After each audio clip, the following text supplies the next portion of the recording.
Big boss పోతా cup కొడతా ఇది డే 32.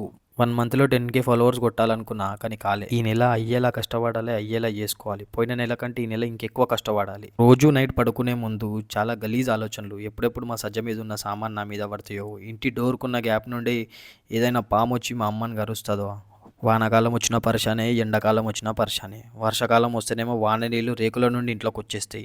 ఎండాకాలం వస్తే అవే రేకులు ఎండకి వేడి చేయగా నిద్రపోనియదు. ఇట్లాంటి ఆలోచనలు నన్ను నిద్రపోనియవు. ఇవన్నీ దాటుకొని పోవాలంటే గుద్దవలుగా కష్టపడాలి. ఈ పేదరికాన్ని నాతోనే ఆపేయాలి. ఎప్పటికైనా మా అమ్మకి మంచి ఇల్లు కట్టించాలి. ఎలా అయినా బిగ్ బాస్ పోవాలి, కప్పు కొట్టాలి. నెల వస్తే ఈఎంఐలకు భయపడుతూ బతికే బతుకు నాకొద్దు. ఏమో దేవుడు కావాలనే నన్ను ఈ పేదరికంలో పడేసిండేమో అనిపిస్తుంది అప్పుడప్పుడు. కానీ ఈ పేదరికం అయితే ఎప్పటికీ శాశ్వతం కాదు. కష్టపడేటోనికి ఎప్పుడు వాడు పేదోడు అని గుర్తొచ్చినప్పుడల్లా వాడు బాధపడడు. ఎందుకంటే వానికి తెలుసు ఏదో ఒక రోజు వాడు ఈ దునియాని వెళ్తాడని. ఈ సంవత్సరంలో నేను కూడా దునియాని వెళ్దాం అనుకుంటున్నా. పెద్దగా ఆలోచించడంలో తప్పైతే లేదు కదా. అనుకుంటే ప్రతి ఒక్కడు దునియాని వెళ్ళొచ్చు. కానీ వాళ్ళు వాళ్ళ పొటెన్షియల్ ఏందో, వాళ్ళ గుద్దల్దం ఏందో తెలుసుకోలేరు. అది తెలుసుకునే లోపే సగం జిందగీ అయిపోతుంది.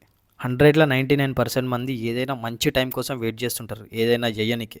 కానీ 1% ఉన్న వాళ్ళు మాత్రం ఏది ఏమైనా మంచి టైం వచ్చినా రాకపోయినా స్టార్ట్ చేస్తారు. ఆ 1%లో ఉండేటోడే గెలుస్తాడు.